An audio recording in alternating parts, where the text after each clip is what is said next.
Ulticare Medical Center. Ulticare Medical Center. Now open. Services offered. 24-hour emergency care services. Outpatient department. Dental clinic. Pharmacy. Clinical laboratory. Center for radiologic imaging. Center for cardiac care. Pulmonary unit. Center for wellness and health. Hemodialysis. HMO concierge. Ambulatory surgery clinic. And nursing services. Ulticare Medical Center. For more information, please call 047-602-6200-209. Visit and like our official Facebook page. We are located at number 2 National Highway, Barrio Barreto, Olongapo City. For emergencies, you may call 0993-219-8273. Ulticare Medical Center, where healing meets compassionate care. Greetings. This is Kevin Gregg from Mississippi in the United States of America. You are tuned into DJ Tommy G on 89.5 Subic Bay Radio. Coffee? Check. Shower? Check. The best morning show on the radio? Check. Start your mornings right. Right here on 89.5 FM. 89.5 Subic Bay Radio. Welcome back. You guys just heard our Christmas song of the hour. Music coming from the band called Wham. W-H-A-M. With George Michael on the lead vocals there. The late, great George Michael. And that's the song called Last Christmas. Christmas song of the hour. Brought to you by Royal Duty Free. So do check out the Fresh Fridays promo.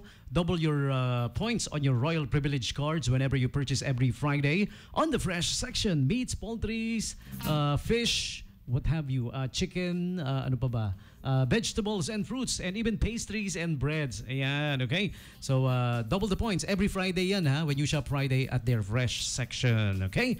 So, call 252-3258 for more inquiries at Royal Duty Free. Also, visit their social media pages, all right?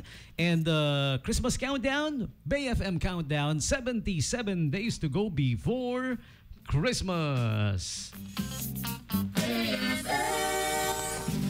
From everyone at the station, happy holidays.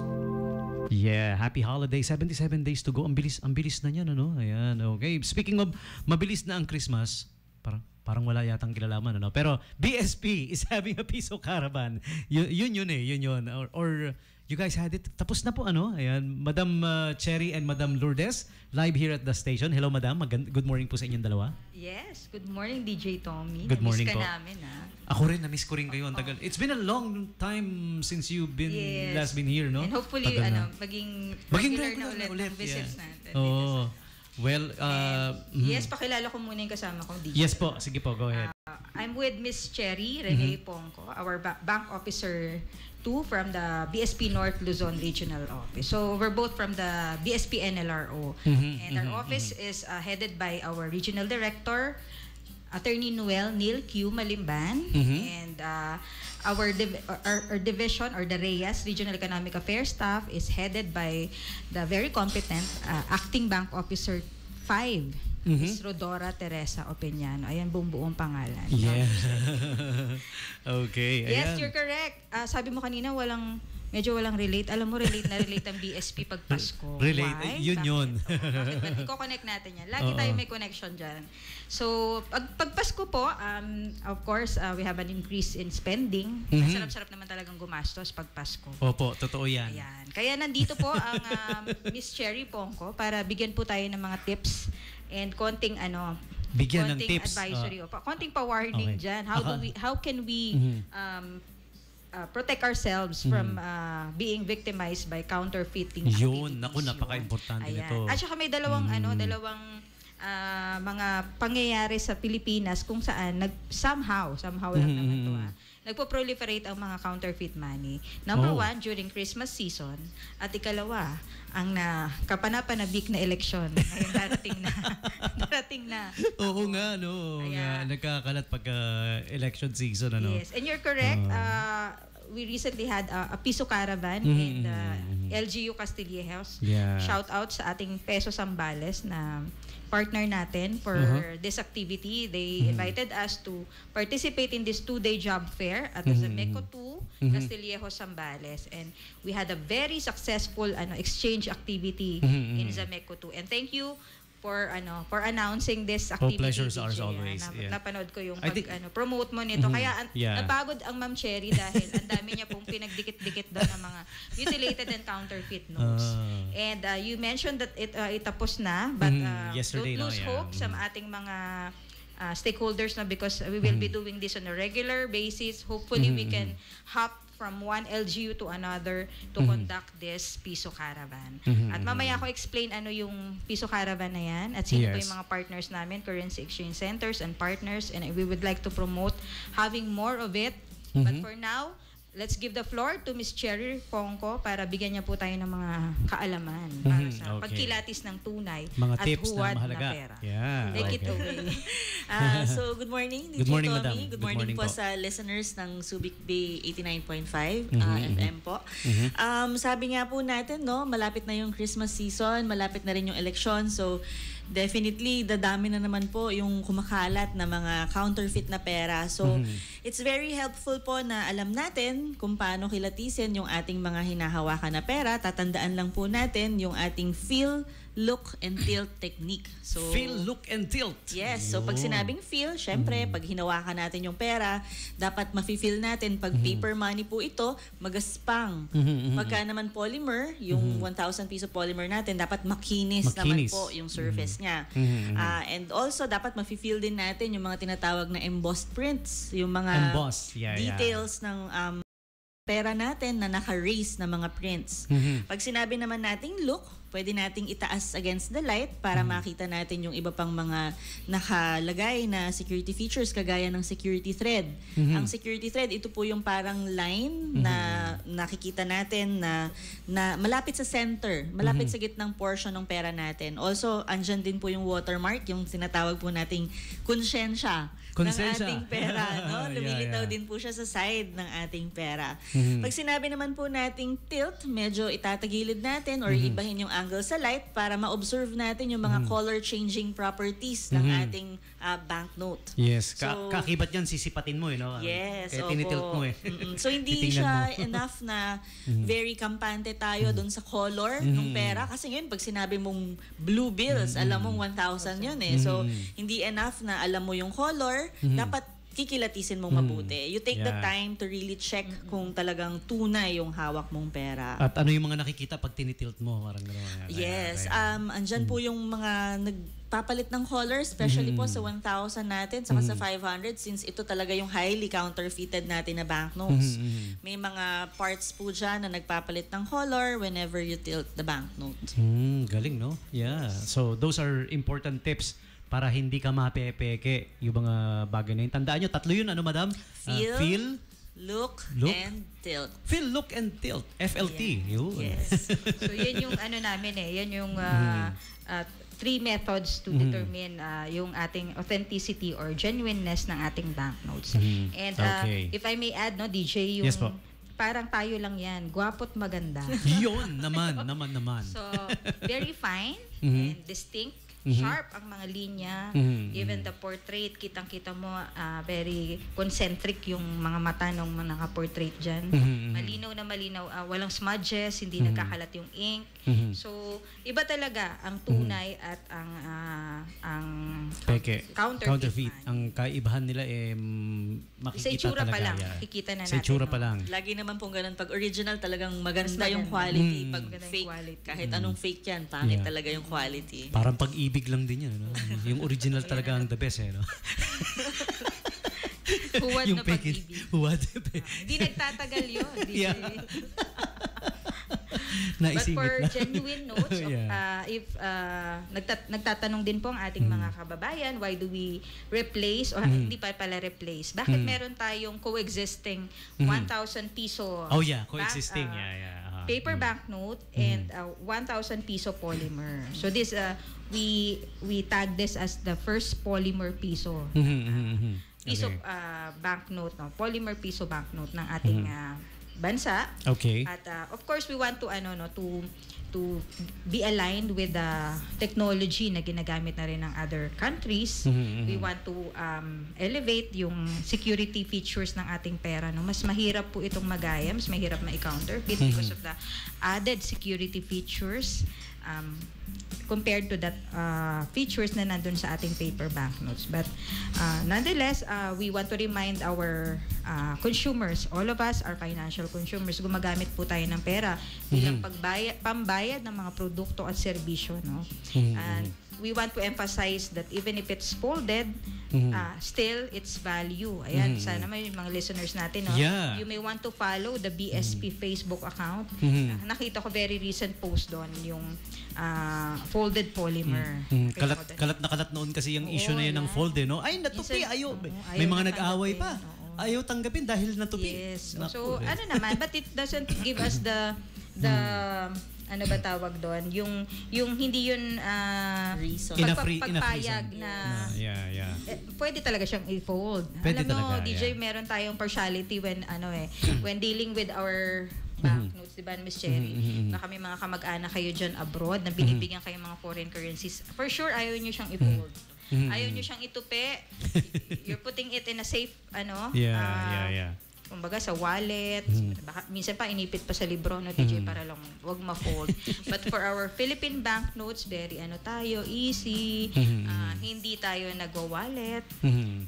Meron na nauusong bagong wallet ngayon. Mamaya segue kami dyan sa digital wallet.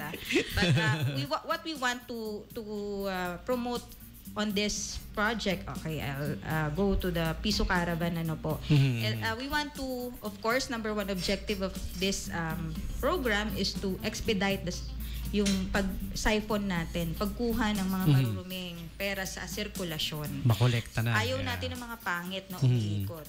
Pangit na pera, DJ, Yes. Pangit na pera. Ibig sabihin yung paghahawakan mo siya, hindi ka na masaya. Hindi ka na natutuwa sa kanya. Gusto mo na siyang pagpahingahin. May mga kumakalat pa kasing ganun. Minsan nga parang, ano ba yung term nila? Yung term nila parang basahan. Parang basahan na to. Tayo naman din, di ba? Parang ganun. Minsan na may measure ang ating integrity with the looks that we have. So, ganun din po sa ating pong pera. No? We want to maintain the integrity of our money. That's why we want those banknotes na nag-circulate ay yun lang mga fit. No? Exactly. Yung malilinis, no? Gwapo't magandang itsura. Walang ang gaganda talaga ng mga bills natin, di ba? Yes, walang mga heavy folds, limp na, lupay-pay na. No? Punit, ganyan. Yes. Gusto natin yung mga talagang very quality notes. And we can do that by having this program promoting clean note and coin policy, di ba, Michelle? Ito po yung, kaya lang, hindi po ito kayang gawin lamang ng Bangko Sentral ng Pilipinas. That's why we are tapping different partners and banks, of course, particularly those rural banks that na very active in rallying this program of the current of the clean note and coin policy. That's why we would like to thank our currency exchange partner, unang-una isang kauna-unahang kooperatiba dito sa Region 3, Miss Cherry. Ewan ko lang kung meron na po tayo sa iba pang probinsya, pero for as far as we know, the first cooperative in Region 3 which participated in this program is the Mother Rita Multipurpose Cooperative. Nandun yan sa northern part of Zambales. And we are out sa mga cooperatives natin dyan na nais pang maging kabahagi ng Piso Caravan. Sana magtuloy-tuloy, no, na pag narinig ng mga iba pang cooperative, pwede pala tayo sumali sa ganyang activity, di ba? In a way, napopromote din yung kanilang kooperatiba, di ba? And we heard meron pala kayo ditong Subic Bay Multipurpose Cooperative and Employees Cooperative din. Yan. Opo. Sana nakikinig sila, no, so that we can tap them, become a partner. Ang kanilang magiging role dito is somehow they would accept as exchanges or as payments yung mga mutilated or unfit notes. But kung meron silang fear, kung paano ba, baka naman pag tinanggap namin yan, mag-abono kami, hindi ma-replace. So, tatawagin ulit natin si Miss Cherry sa Baguio, from Baguio, all the way from Baguio, para lang mag-conduct ng Know Your Money seminar. And Also, we would like to commend yung masipag no Miss Cherry kahapon kasama kayo ng Zambales Rural Bank headed Zambales by Rural Bank, their president Sir Jerry Coloma. Marami po salamat. And to their head office in Olongapo City, but the one who participated in the two-day Piso Caravan in Castillejos ay yung San Marcelino branch po yata yun.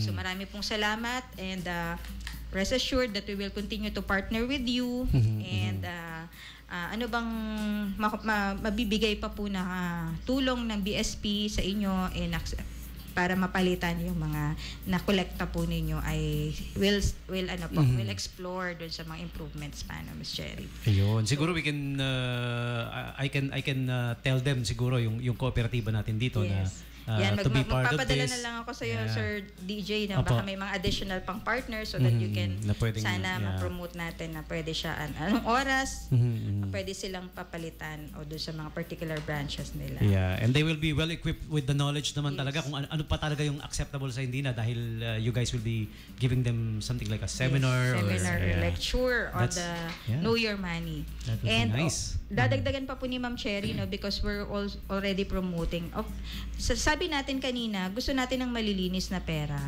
na umiikot sa sirkulasyon. Okay. Pero, nais din nating bigyan ng pagpapahalaga or yung nagiging na ngayon, umuusbong na paglago ng ating digital financial system. Ano ba ito?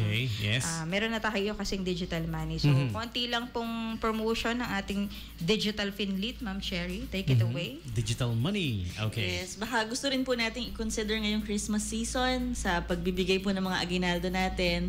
Uso na po ngayon yung paggamit ng mga e-wallet, electronic wallet natin. So, maganda po na maging maalam din tayo sa paggamit ng mga digital financial transactions. Mahalaga din po na hindi lang natin alam yung paggamit, kundi may confidence din tayo na gamitin ito. And the only way po na magkakaroon tayo ng confidence is yung pag-alam din po sa mga tamang cyber hygiene practices, para alam naman natin kaya maraming ayaw gumamit din ng digital kasi natatakot sila baka ma-scam, ma-hack sila. Exactly. So, sa pamamagitan po ng pagkakaroon ng knowledge sa tamang paggamit, ano ba yung mga dapat hindi gawin, dapat iwasang gawin.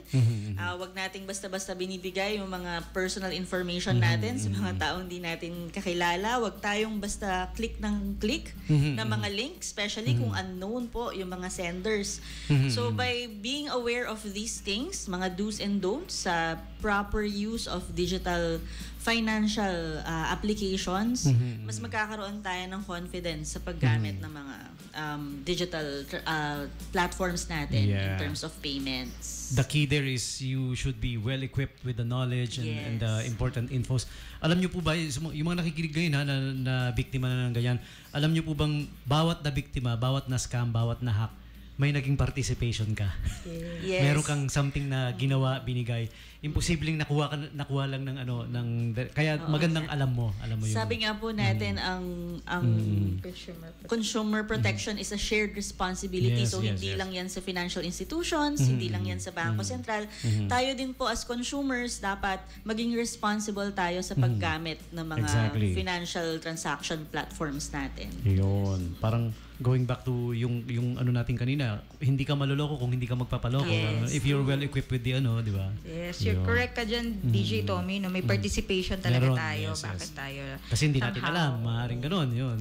Kaya mabuting alam natin. Buti na lang, meron na tayong mga financial learning sessions given for free by the BSP North Luzon Regional Office. Ayan, promotion na naman tayo ng mga PIN-ED natin. Yep. We're doing this for free in the areas of Cordillera Autonomous Region, Regions 1, 2, and 3. So within those areas po, maaari niyo po kaming imbitahin at i-request write a simple request addressed to our regional director, Attorney Noel Neil Q. Malimban, or through the area directors and deputy director of the respective BSP office or branch na meron po dun sa malapit sa inyong lugar.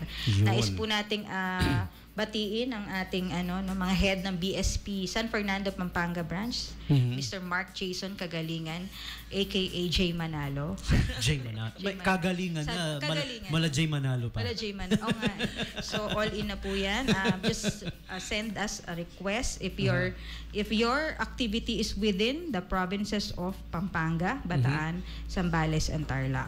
And for the 3 other remaining provinces, at pabanggitin po ni Ma'am Cherry ang pamunuan ng BSP Cabanatuan branch. Under BSP Cabanatuan branch naman po, you may get in touch with Attorney Olivia Cornejo Malyari.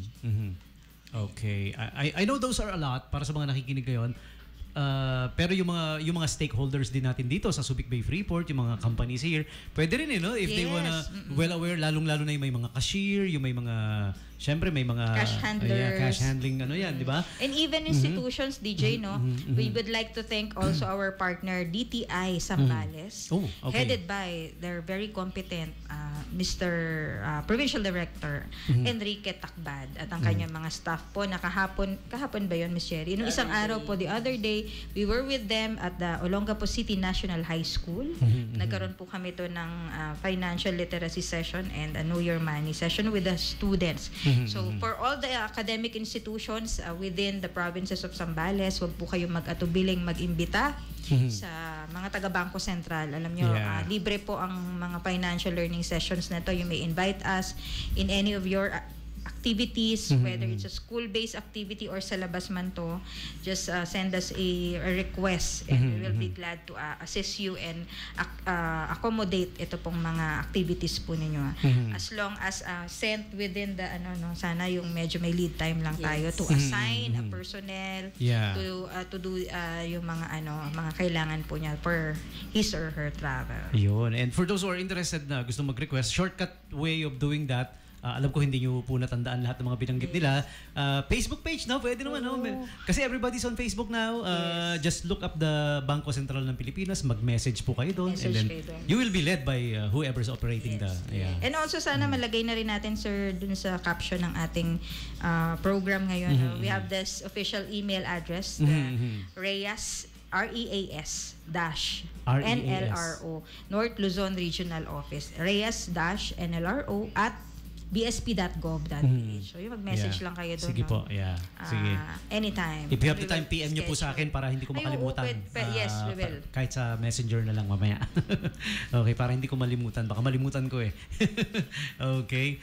Ayan, so, ano pa? What else do we need to let our listeners know po? Yes, for now, we will be, just promoting itong ang ating, itong immediate pagpasok natin sana sa mga financial institutions ng mga unfit and mutilated notes.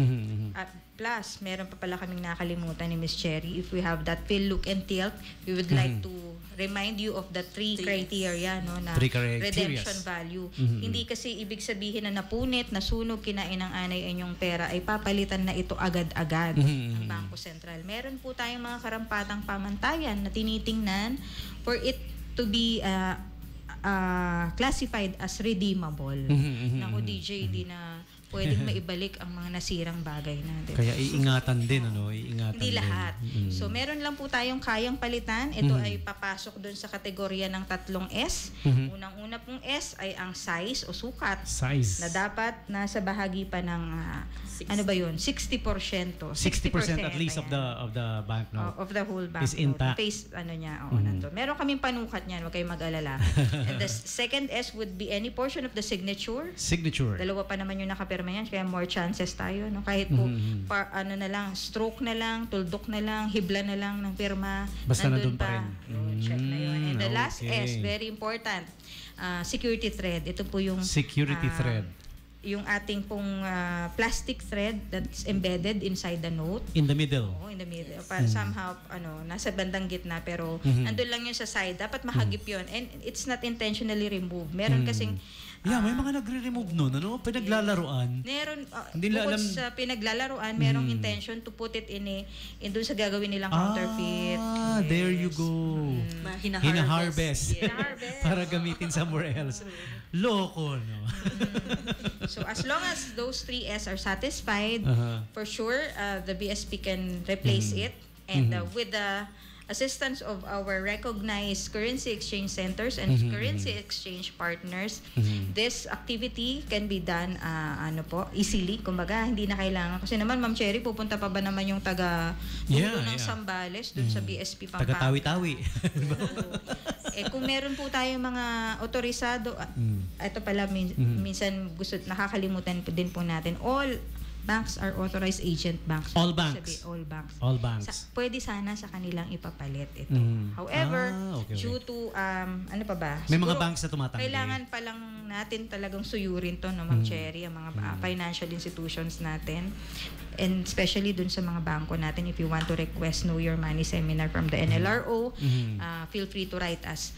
At tuturo namin yung 3S. Sometimes kasi some of them ay hindi overlook. Favorite kasi nila DJ yung serial number. Hinahanap. And that is why these things you guys are doing is very important to let everybody know na yun supposed to be the real redemption criteria. Do we have something like I don't know if you're gonna call it law. May law ba na the banks can't refuse kung may gustong magpapalit? Pasok naman dun sa criteria sa sinasabi mo. Do they have the right to refuse kung ayaw nila? Yun nga. Sige. Against the law ba yan? Meron po tayong tinatawag na clean note and coin policy. Ang mga bangko po kasi partner talaga yan ng Bangko Sentral in withdrawing yung mga tinatawag nating unfit na banknotes. So, dapat po talaga hindi nila tinatanggihan yung pagpalit ng mga pangit na pera. Pero in the case of mutilated notes, yung mga napunit, mga nasunog, ang ginagawa po kasi dapat ng mga bangko dito, ifo-forward po nila sa Bangko Sentral.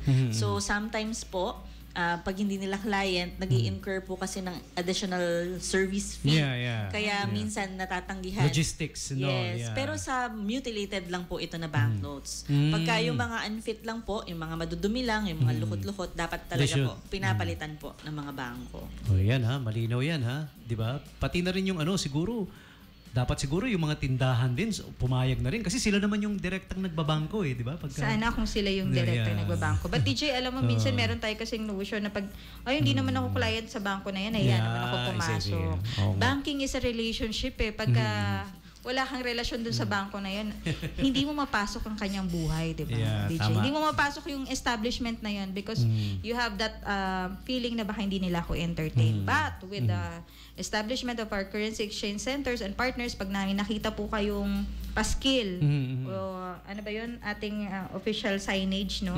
Na we are a currency exchange partner, a currency exchange center. Ayun. Kahit hindi ka kliyente, feel free to enter that establishment. Naku, sigurado lang, syempre, kakaibiganin po kayo ng mga mababait na bank personnel para maging magsimula ng inyong relasyon, di ba?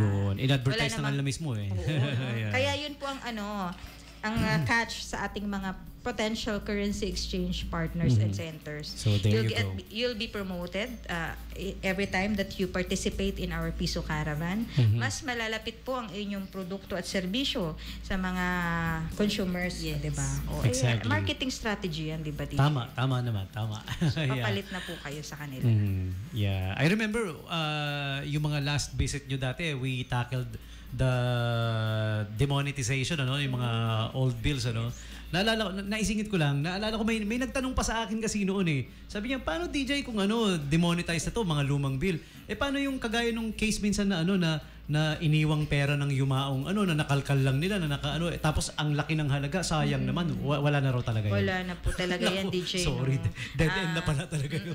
Minsan may kasama pa yung may kasama yung kwento talaga kung bakit nga hindi siya nailabas during the time of the deadliest deadline kasi nakailang extend po tayo niyan. But reminder, during our Piso Caravan, marami pa rin po nagbibitbit at nagbabaka sakali niyan. Paumanhin po at wala hindi na po talaga. talaga ito mapapalitan ng kahit anong halaga. Talagang demonetize na. Demonetize na. Pag sabihin natin demonetize na wala nang value. Wala nang halaga. Hindi na siya maaring gamiting pambili. Yun. Oo. Fail ko lang naman yung yung hinaing niya dahil kasi minana lang niya tapos hindi naman na-turn over, parang gano'n. Sayang nga Sayang. Paano kung milyon-milyon yung halaga, no? Totoo. Marami po niyan. Hundreds of thousands. Marami po. Ang hindi na talaga napalitan. Okay. Ayan. All right. Anything else you would like to add? Okay. In behalf of our head, the Reyes head, Ma'am Tessa Opeñano, the head of the BSP San Fernando, Pampanga, BSP Cabanatuan branch, and the regional director overseeing the operations of the 6 branches in North Luzon.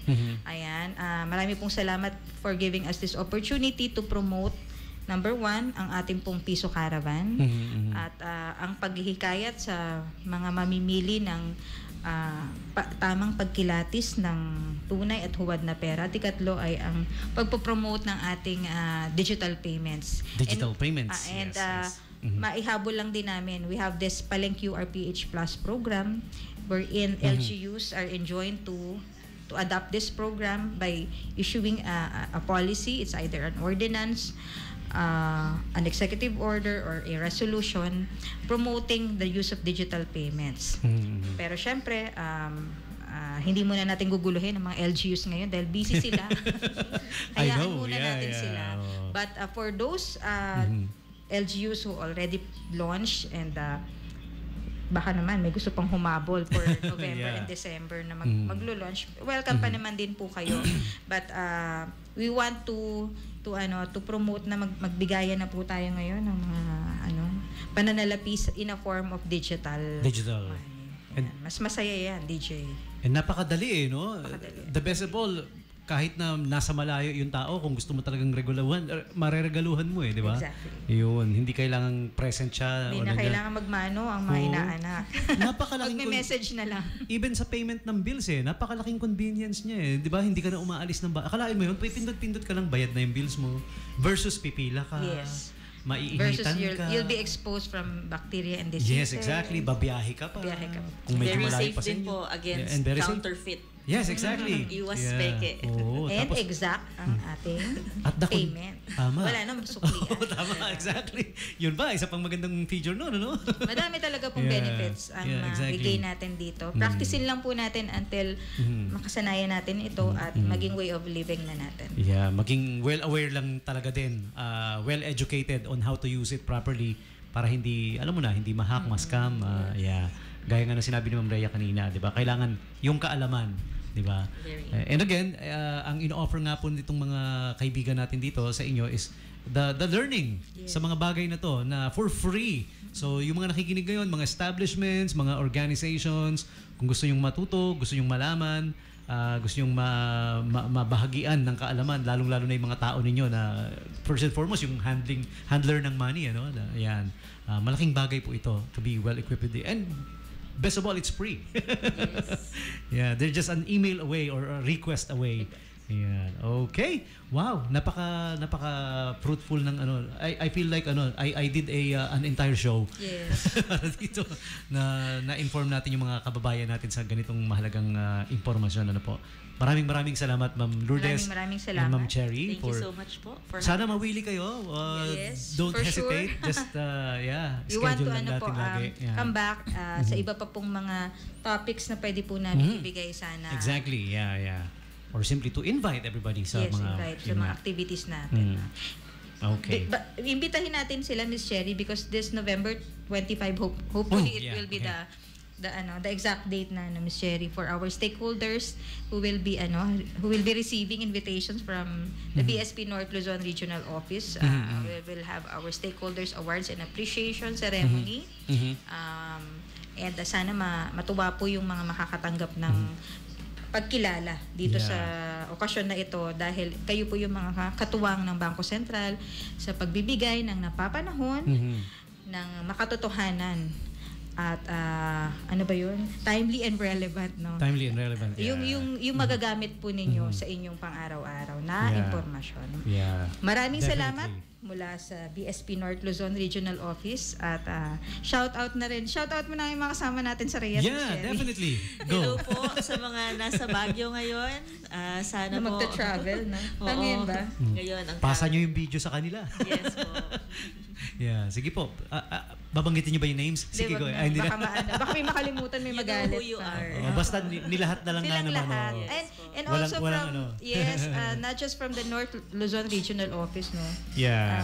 Our colleagues from the entire, Philippines, meron palang darating, and we will be having our training of trainers sa ating pong security plant complex. Wow, that's nice. Kita kits, mga Dabber cards. Mga Dabber Cards. Yeah, definitely.